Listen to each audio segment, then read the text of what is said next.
하나님 말씀 듣겠습니다. 오늘 본문 누가복음 24장 8절에서 12절 말씀입니다. 제가 봉독하겠습니다. 하나님의 말씀을 잘 들으십시오. 그들이 예수의 말씀을 기억하고 무덤에서 돌아가 이 모든 것을 11사도와 다른 모든 이에게 알리니 이 여자들은 막달라 마리아와 요한나와 야고보의 모친 마리아라. 또 그들과 함께한 다른 여자들도 이것을 사도들에게 알리니라. 사도들은 그들의 말이 허탄한 듯이 들려 믿지 아니하나 베드로는 일어나 무덤에 달려가서 구부려 들여다보니 세마포만 보이는지라. 그 된 일을 놀랍게 여기며 집으로 돌아가니라. 아멘. 자리에 앉아 주십시오. 자, 오늘 5월 첫 주일인데요. 우리 옆에 분들하고 인사 한번 할까요? 초청합시다. 이렇게 하겠습니다. 네, 오늘 처음 방문하신 분들도 있는데 저희 교회는 주로 말씀을 좀 풀어내고 또 강의하는 형식의 설교를 합니다만은 오늘은 우리 초청 축제를 앞두고 있기 때문에 여러분들 독려하고 또 전도하자, 초청하자 뭐 이런 주제로 설교를 하려고 합니다. 이해를 하시고 그렇게 참석해 주시면 좋겠습니다. 여러분, 우리 지난 4월 20일 부활주일에 오늘 본문 8절부터 12절까지 읽었는데 그때는 1절부터 10절까지였죠. 말씀을 살펴드렸습니다. 설교의 핵심은 여러분 기억하실런지 모르지만 두 가지입니다. 첫 번째는 여인들이 뭘 준비해 왔느냐라는 것이었죠. 여인들이 준비한 것은 향품이었습니다. 여러분, 여인들은 예수님의 썩지 아니할 그런 부활하신 몸에 썩을 육신에 바를 향품을 준비했습니다. 여인들이 이렇게 했던 이유는 예수님이 부활하실 것이다 라는 말씀을 믿지 못해서죠. 그러나 여러분, 두 번째입니다. 예수님께서는 이 여인들을 위해서 말씀을 준비하셨습니다. 비록 주님께서는 이 여인들의 믿음 없음을 천사들을 통해 책망도 하셨지만 다시 한번 부활에 관한 전에 하셨던 말씀을 전하시면서 그들의 기억을 되살리셨습니다. 부활하신 주의 날 아침 주님께서는 부활하신 몸을 직접 보이시는 더 좋은, 더 쉬워 보이는 방법을 선택하지 않으시고 이미 하셨던 말씀을 다시 전하는 방식으로 이 여인들의 신앙을 회복하셨습니다. 앞으로 주님의 부활은 주님의 부활하신 몸을 직접 보이며 전파하는 방식이 아니라 증언으로, 말로 부활의 목격자들 그 증언의 증언으로 전파될 것이기 때문입니다. 비록 처음에 이 여인들은 예수님을 위해 잘못된 것을 준비했지만 주님께서 이들을 위해 준비하신 것을 받음으로 슬픔과 낙심에서 벗어나 기쁨을 회복했고 드디어 첫 증인으로서 부활을 전하기 시작했던 겁니다. 오늘 우리는 부활주일을 지나 5월 첫 주일을 맞이했습니다. 지난 부활주일에 부활신앙에 관한 주님의 마음을 우리가 깨달았다면 이제 우리는 이 소식을 말로 알려야 하는 단계로 접어들었다 할 수 있습니다. 감사하게도 약 한 달 후에 우리는 VIP 초청 축제를 열어서 우리의 소중한 분들에게 부활하신 예수 그리스도의 복음을 전할 기회를 얻게 되었습니다. 여러분은 얼마나 이 축제를 기대하고 있습니까? 솔직히 우리 교회는 현재 전도에 소극적입니다. 그죠? 맞습니까? 적극적입니까? 소극적입니까? 우리 교회 모든 성도의 수는 아이들을 포함해서 약 700여 명 정도 됩니다. 하지만 작년 1차 초청 축제 때, 작년에 1차고 올해가 2차입니다. 1차 초청 축제에 VIP를 작정하신 분은 이 700명 중에 96분입니다. 물론 청년들 포함한 교회 학교는 따로 초청 잔치를 하기 때문에 이 전체 수에서 빼고 계산을 해야 되지만 이걸 고려하더라도 약 80%에 이르는 분들이 작정조차 하지 못하셨고 또 안 하셨습니다. 물론 96분이 200분을 작정하셨고 당일 초청 행사에는 90분이나 되는 분들이 오셨습니다. 감사하게도 이 90명 중에 여러분 앞으로 교회를 다녀볼 생각이 있다고 그 자리에서 생각이 바뀌신 분들이 무려 56분입니다. 제가 계산을 해보니까 퍼센트로 따지면 62%나 되는 사람들이 이전에 가지고 있었던 예수님에 대한 생각, 교회에 대한 생각, 기독교에 대한 생각을 바꾸어서 앞으로 기회가 되면 언제든 교회를 다녀보겠다고 그 자리에서 작정하신 겁니다.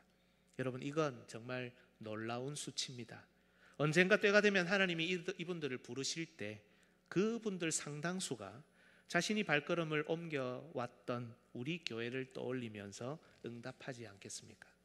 그런데 비록 가정이지만 만약 우리가 1000명을 작정하고 500명을 이 자리로 초청했다면 얼마나 많은 분들이 생각을 바꾸었을까요? 자, 계산해 보니까 310명입니다. 만약 우리가 2000명을 작정하고 1000분을 이 자리로 초청을 했다면 적어도 620명은 그 순간에 생각을 바꾸는 기회를 얻게 되었을 겁니다. 만약 이렇게 우리가 10년간 꾸준하게 초청 잔치를 한다면 약 6200명, 그리고 매년 증가하는 속도는 더 빠를 것이니까 10년 안에 10,000명에 가까운 분들이, 이 부산 지역의 사람들이 기독교와 교회에 대한 생각을 조금이나마 바꾸게 될 겁니다. 한 교회가 이렇게 할 수 있다고 생각할 때 부산 지역에 있는 모든 교회가 같은 마음, 같은 신앙, 같은 자세, 같은 주 예수 그리스도의 마음으로 이 일에 매진한다면 어떤 일이 일어나겠습니까? 이번 2차 VIP 초청 축제를 위해서는 여러분 현재 얼마나 많은 분들이 작정했을까요? 감사하게도 우리 교회는 스텝 바이 스텝이잖아요. 천천히 움직이는 좋은 교회입니다. 1차로 작년보다는 많은 133분이 773분을 작정하셨습니다. 이 중에 여러분 VIP를 최종적으로 2명씩만 작정하기 때문에 또 1명 하실 분도 있을 거니까 우리가 작정해서 다시 2차로 내실 분들이 총 200분에서 250여 명 정도 작정이 될 겁니다. 그리고 작년 통계를 그대로 적용한다면 당일 초청 행사에는 100명에서 125명 정도가 또 참석하게 되겠죠. 물론 이분들도 아주 귀한 분들이고 작년보다 더 관심을 가지고 임하신 133분의 교우들도 참 감사한 일입니다. 하지만 우리는 우리 자신에게 이렇게 질문해야 됩니다. 이곳에 오시면 우리의 생각했던 것보다는 훨씬 많은 숫자인 62%의 귀한 VIP들이 교회에 대한 생각을 바꾸고 교회 다녀볼 마음을 조금이나마 품어볼 텐데 우리는 지금 뭘 하고 있는가? 전도하자는데, 복음 전하자는데 이것 따지고 저것 따질 이유가 있습니까? 필요가 있습니까? 하나님이 이것 따지시고 저것 따지셨다면 우리가 지금 이 자리에 있겠습니까? 해야 한다는 것을 머리로는 압니다. 부활의 소식을 널리 알려야 한다는 것도 압니다. 하지만 우리는 어느덧 복음 전도의 사명을 몸으로는 잊어버린 채 이런 핑계 저런 핑계 대고 바쁘다는 핑계를 대면서 자기 스스로만 만족을 누리는 종교 생활로 전락하는지도 모른다는 겁니다. 복음을 직접 전하시라는 것도 아닙니다. 복음은 이 자리에서 제가 전한다고 했습니다. 그저 이 자리로 1명이든 2명이든 가능한 분을 초청해 보자는 건데 죄송하지만 아직 우리가 이 일을 잘 못합니다. 물론 여러분, 사람을 만나는 것, 그리고 심지어 특히 사람을 초청하는 것조차도 버거운 분들이 있을 수 있습니다. 충분히 이해합니다. 혹은 주변에 있는 거의 대부분의 사람들이 이미 교회를 다 다니고 있는 경우도 있을 수 있습니다. 하지만 우리가 이렇게라도 초청 축제를 하지 않으면 어쩌면 우리는 평생 단 1명도 교회를 초청하지 못하거나 단 1명도 하나님 품으로 인도하지 못할지도 모르겠습니다. 이대로 있을 수는 없겠죠. 자신의 영적인 만족과 유익을 위해서라면 특별 새벽 기도라도 하는 사람들이 우리 아닙니까? 금식 기도라도 마다하지 않을 분들이 우리 아닙니까? 전도에 관한 우리의 죽은 영적 세포를 깨워서 부활의 기쁜 소식을 단 1명에게라도 알릴 기회를 우리가 가져야 하지 않겠습니까? 이것이야말로 하나님께서 우리에게 진정으로 원하시는 복음의 삶, 전도의 삶이 아니겠습니까? 지금부터 여러분 각자의 마음에 새롭게 다짐하시면 좋겠습니다. 15명을 적어내는 것은 데려올 사람이 아닙니다. 마음에 떠오르는 사람입니다. 그 중에 1명, 더 있으면 2명, 그분들을 놓고 기도하는 가운데 전도가 시작되고 그분들을 놓고 생각하고 뭔가를 해보는 가운데 1명, 2명이 우리에게로 온다는 겁니다. 전도가 아니라 초청하기 위해 지금부터 다짐을 하고 노력을 해보자는 겁니다. 오늘 말씀을 통해 전도하며 초청할 수 있는 용기를 얻고 또 그 기회를 잡아 하나님께 영광 돌릴 수 있는 우리 모든 성도들 되시기를 예수님의 이름으로 축복합니다.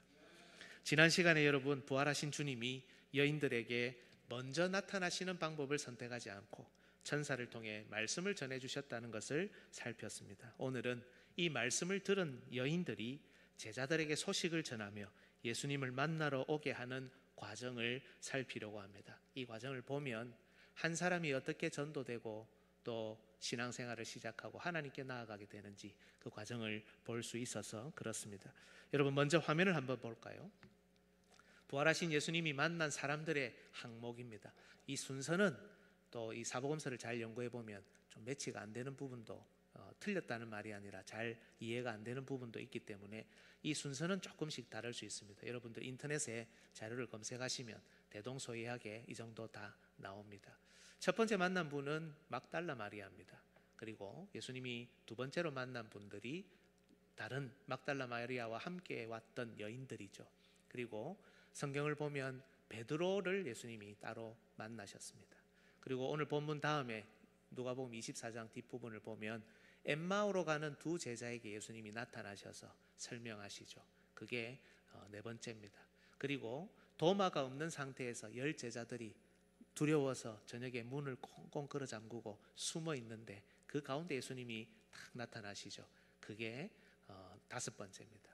도마가 자기는 보지 않고서는 믿지 못하겠다 하니까 일주일 후에 이 도마가 있는 그 자리에 제자들이 함께 있을 때 주님이 나타나셔서 도마에게 부활하신 몸을 보이시고 다 알려주십니다.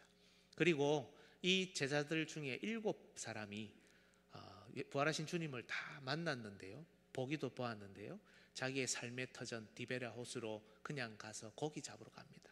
나는 가겠다, 나중에 살피겠지만 고기 잡으러 가겠다 해서 갑니다.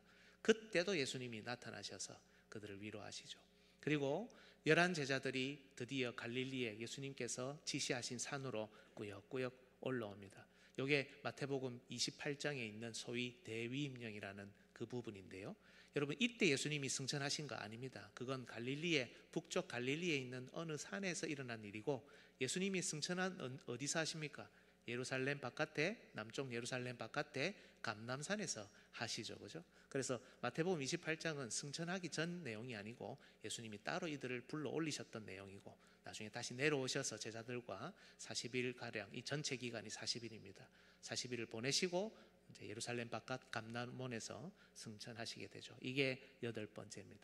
그리고 그 가운데 500여 형제들에게 나타나셨고, 또 예수님의 동생 야고보에게도 나타나셨고, 사도 바울의 증언에 따르면 나중에 예수님께서 환상으로 부활하신 몸을 사도 바울에게 보이시는 이 전체 내용이 성경에 기록이 되어 있습니다.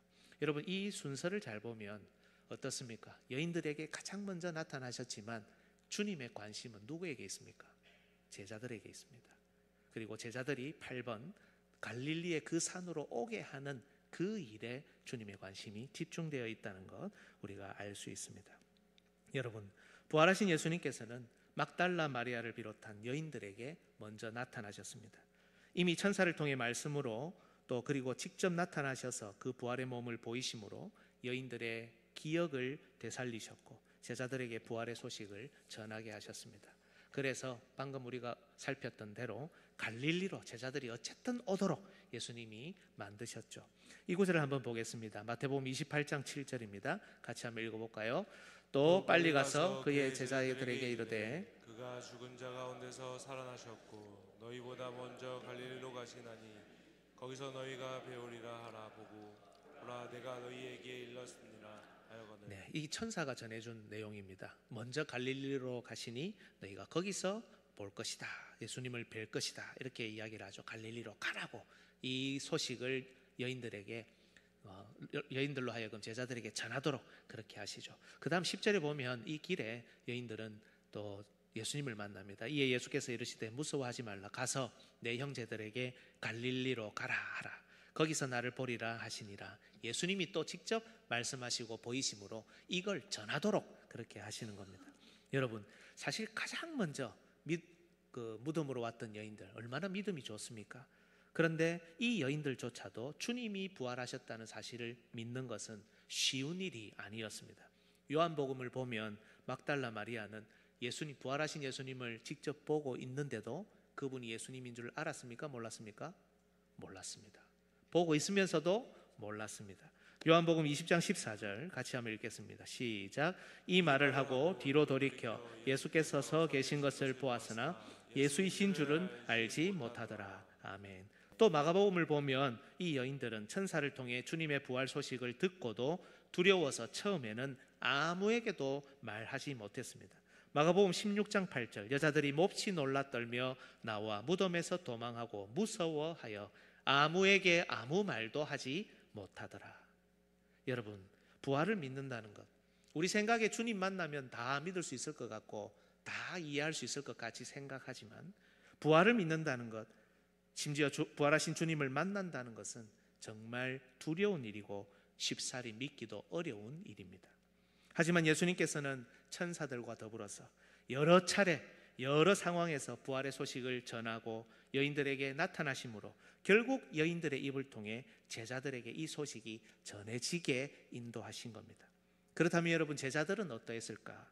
사실 제자들이 아닌 여인들에게 먼저 복음의 소식을 전하신 이유는 제자들이 제자답지 못했기 때문이죠. 남자가 남자답지 못해서 그렇습니다.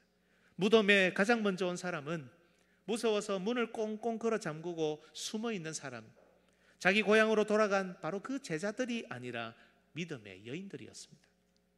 따라서 이 여인들에게 복된 소식을 전해들은 제자들 역시 주님의 부활을 쉽사리 오히려 더 믿지 못했겠죠. 여인들을 통해서 소식을 전해 들었습니다. 앞서 우리가 표를 보았지만 베드로가 예수님을 만났잖아요. 베드로에게 직접 그 입을 통해서 주님의 부활 사실을 전해 들었습니다. 엠마오로 가는 두 제자들에게 나타나신 그 주님에 대해서 이 두 제자의 입을 통해 직접 부활을 전해 들었습니다. 그리고 심지어 예수님은 10제자 그리고 그 다음 11제자에게도 직접 나타나셨고, 그리고 7제자가 따로 자기의 삶의 현장인 디베랴 호수로 돌아가 거기서 고기를 잡고 있을 때도 나타나셨습니다. 여러분, 요한복음 21장 3절을 한번 보시죠. 시몬 베드로가 나는 물고기 잡으러 가노라 하니 그들이, 여기 그들의 여러분 도마도 포함되어 있습니다. 바로 직전에 부활하신 주님의 몸을 만지고 확인하고 고백하고 그렇게 했던 도마도 베드로가 나는 물고기 잡으러 가겠다 하니 우리도 함께 가겠다 하고 나가서 배에 오릅니다. 증인들의 증언이 효력을 발휘하지 못하고 있는 겁니다. 증인들이 물고기를 잡으러 가 있습니다.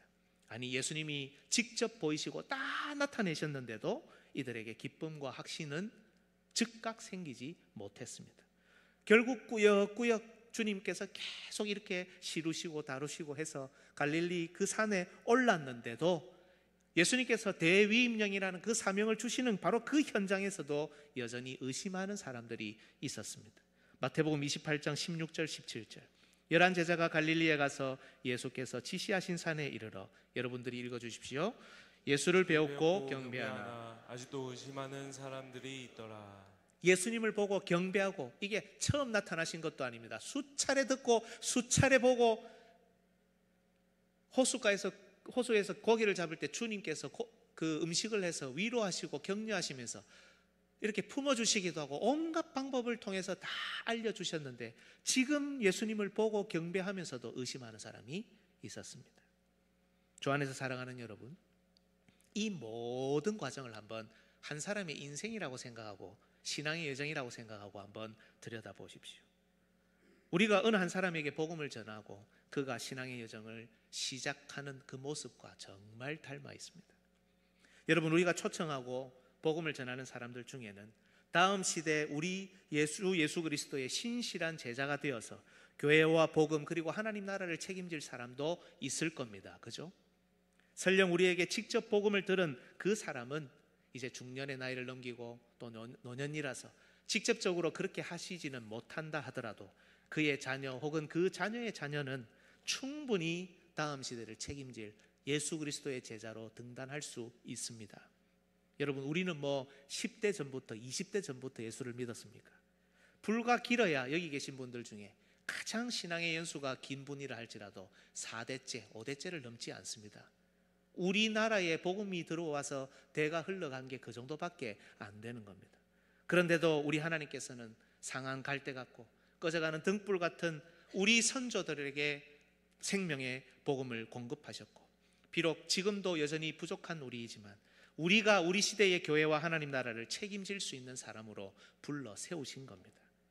우리 하나님은 앞으로도 얼마든지 지금 이 자리에 있지 않다 하더라도 밖에 있는 그 양들을 통해서, 그 사람을 통해서 이런 자들을 일으키시고 다음 시대, 그리고 그 다음 시대의 다음 시대 복음과 하나님 나라를 책임지게 하실 수 있는 능력 있는 하나님이십니다. 여러분, 이걸 믿으십니까? 이걸 믿으십니까? 하나님은 얼마든지 그렇게 하실 수 있는 분입니다. 즉, 우리가 이번에 초청하고 복음을 전하는 사람 중에 다음 시대 그리스도의 신실한 제자들이 얼마든지 나올 수 있습니다. 우리는 그걸 미리 믿음으로 바라보고 기도하면서 초청하고 전도하는 겁니다. 그런데 여러분, 그 시작이 어떻느냐라는 겁니다. 우리도 우리의 전도를 의심합니다. 그렇죠? 우리도 우리의 초청을 부정합니다. 되겠나? 과연 이것이 맞나? 우리도 우리가 이 초청을 입 밖으로 꺼내는 것을 두려워합니다. 내가 이 말하면 저 사람이 나를 이상하게 보지 않을까? 내가 이 말하면 저 사람이 나를 더 싫어하지 않을까? 평소에는 여러분 뭘 엄청나게 잘하는 것처럼 보이고 정말 신앙에 대해서 많이 아는 것처럼 해도 한 사람 초청하는 것 못하는 분들도 있고 그 말조차 꺼내기 싫거나 어려운 사람들도 있습니다. 이 여인들처럼, 이 제자들처럼 말입니다. 이 시대에 그리스도의 사자들을 통해 말씀을 전해 듣고 기억력이 살아나서 희망에 가득 차서 전도하러 초청하러 말해야 되겠다 다짐하고 달려가더라도 이내 좌절하고 실망하고 다시 낙심하고 또 두려워해서 복음의 길을 멈춥니다. 하지만 여러분, 이때 우리 주님이 움직입니다. 과거 여인들과 사도들에게처럼 직접 나타나시지는 않습니다. 하지만 은혜로, 감동으로, 깨달음으로 말씀과 함께 역사하시는 성령 하나님을 통해 우리에게 다시금 확신을 주시고 변화를 주시며 용기를 주십니다. 그리고 결국 움직이게 하십니다. 저는 여러분이 결국 조금씩 더 움직이실 거라 믿습니다. 말씀이 역사하고 성령께서 지금도 여러분의 마음을 후벼 파고 계시리라 저는 그렇게 믿습니다. 하지만 여러분, 이렇게 우리의 초청을 들은 사람들은 어떻습니까? 잘 움직이던가요? 잘 안 움직입니다. 그들도 머릿속으로는 함영중앙교회 참 괜찮네, 참 좋은 분들이 다니네, 참 따뜻하네, 감동이 있네, 뭔가 확신이 있네, 사람들 사이에 이렇게 생각은 할 겁니다. 하지만 쉽사리 응하거나 믿지 않습니다. 약속해놓고 바쁘다고 자기 삶의 현장으로 돌아가 있는 경우가 어디 한두 번입니까? 교회에 한두 번 나왔지만 이내 다시 자기 자리로 돌아가는 경우가 얼마나 많습니까? 심지어 그 중에는 과거 주님을 만났고 부활의 주님으로 인해 기쁨을 누렸던 자들도 있습니다. 하지만 그들은 지금 디베라 호수로 가서 열심히 자기 생을 살고 자기 돈을 벌고 있습니다. 고향으로 돌아가 있거나 그저 자기의 길을 열심히 가는 분들도 많습니다. 그 끝에 뭐가 있는지도 모른 채 말입니다. 집에서 문을 걸어 잠그고 있거나 혹은 마음의 문을 걸어 잠근 채 우리의 초청을 거부합니다. 3년을 동고동락했던 가족 같은 베드로가 증언했습니다. 두 제자가 증언했습니다. 그런데도 그것을 듣고도 의심하며 꼼짝하지 않는 것처럼 내 아내가 전하고 내 남편이 전하고 내 가장 신뢰하는 사람들이 전하는데도 의심을 지우지 않고 돌덩이처럼 움직이지 않습니다. 자기도 경험했으면서도 그 믿는 것은 고사하고 움직이지를 않습니다. 하지만 막달라 마리아의 증언 한마디, 여인들의 증언 두마디, 예수님께서 주신 감동과 깨달음으로 인한 증언 3마디와 4마디, 다시금 베드로의 증언 5마디, 두 제자에게 들은 증언 6마디와 7마디, 10제자에게 나타나신 예수님의 증언 17마디, 다시 11제자에게 나타나신 예수님의 증언 28마디, 세상으로 돌아가서 고기 잡고 있는 7제자에게 나타나셔서 그들에게 먹을 걸 주시고 위로하시고 깨닫게 하신 그 증언 35마디. 바로 이 증언에 의해 이들은 예수님이 보자고 하셨던 갈릴리 바로 그 산 그 위로 꾸역꾸역 올라오게 되는 겁니다. 비록 아직도 의심하고 온전한 자격도 갖추지 못했지만 바로 그들에게 주님께서는 사명을 주시고 힘을 주시며 임마누엘을 약속하십니다. 그 후에 500여 형제들에게 보탠 증언 535마디, 야고보에게 보탠 증언 536마디, 이들 각자의 입이 가지를 치고 또 쳐서 만들어낸 증언 1000마디, 10,000마디가 더 보태집니다. 승천하시기 전 예수 그리스도께서 말씀을 열어 바로 이 의심하는 자들을 가르치고 깨우치시며 준비케 하시고 일으키셔서 보태진 증언 이 만마디와 함께 이 증인들은 오순절 성령 강림을 맞이합니다. 교회는 바로 거기에서 폭발적으로 성장하고 복음의 능력은 나타나며 당시 아주 굳어지고 변화없는 유대 세상에 복음의 변혁을 일으킨 겁니다. 바로 거기에서 교회에 준비된 12사도가 활동하고 초대교회 지도자급 여인들이 나타나며 복음 전도자, 항전 집분자, 구역장, 교사, 복음의 동력자와 헬퍼들, 이 모든 그리스도인들이 등장하여 하나님의 교회와 하나님의 나라가 왕성하게 일어나게 된 겁니다. 주 안에서 사랑하는 화중 성도 여러분, 그 시작이 무엇이었습니까? 이 모든 일이 어디에서부터 시작되었습니까? 자기도 무슨 소리를 하는지 알지 못하는, 제대로 이해하지 못하는 이 여인들과 제자들, 들으면서도 보면서도 두려워하고 쉽게 믿지 못하고 의심하는 여인들의 증언, 제자들의 증언을 시작으로 일어난 일입니다. 여러분, 오해하지 말고 들어보십시오. 어떨 때 보면 우리 한 사람 한 사람이 영적으로 정말 무슨 힘이 있나 싶을 때가 있습니다. 오늘 우리가 살핀 여인들과 제자들의 모습처럼 말입니다. 그렇지 않습니까? 마음도 컨트롤이 안 되고 인생도 컨트롤이 안 될 때가 많습니다. 입과 손과 발은 컨트롤이 됩니까? 잘 안 됩니다. 하지만 오늘도 주님께서는 바로 이런 우리를 사용하기를 원하십니다. 이런 우리가 밖에 나가서 한 사람, 두 사람에게 복음을 전하고, 아니 복음의 깊이를 몰라도 여전히 의심하고 두려워해도 적어도 교회로 초청하도록, 예수님을 만나러 제발 갈릴리 그 산으로 오라고 말하기를 원하신다는 겁니다. 10명을 데려오라는 것도 아니고 100명을 데려오라는 것도 아닙니다. 물론 수십 수백을 데려올 수 있는 분들도 있으실 겁니다. 하지만 우리는 한 마음과 한 뜻으로, 한 신앙으로 우리 모두가 VIP 한 분, 귀중한 나의 사람 두 분을 데려오는 날을 고대하는 겁니다. 여러분, 교회가 이 땅에 있는 유일한 복음 기관이라고 할 때 그건 어떤 조직체가 복음 기관의 조직을 갖추고 있다라는 말이 아닙니다.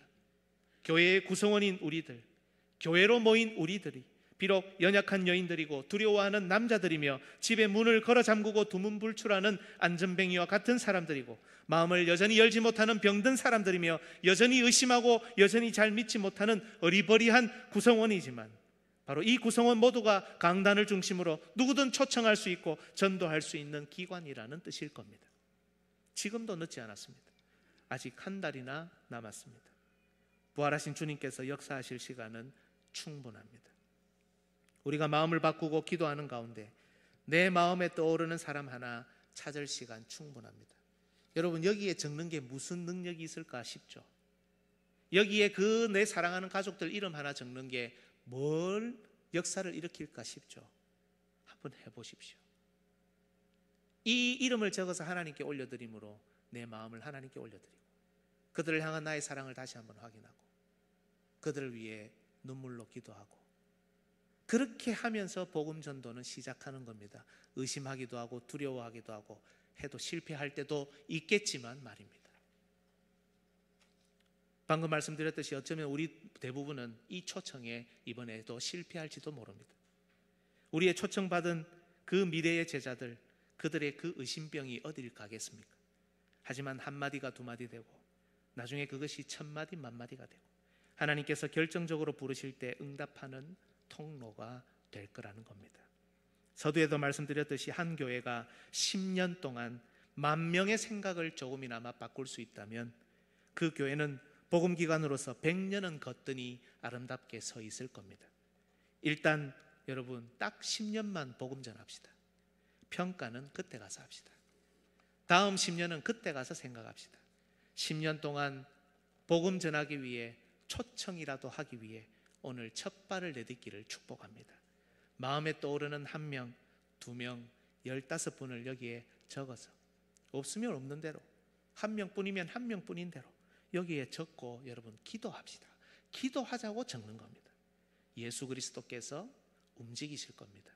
성령께서 역사하실 겁니다. 우리의 죽은 전도와 초청의 세포를 살려 의심하고 두려워하며 아직도 움직이지 않고 있는 영혼에게 가서 초청합시다. 주 예수 그리스도께서 움직이시는 것을 체험하게 될 겁니다. 이 은혜를 주 앞에 서는 날까지 경험하며 하나님께 모든 영광 돌리는 우리의 남은 생이 되시기를 예수님의 이름으로 축복합니다. 아멘.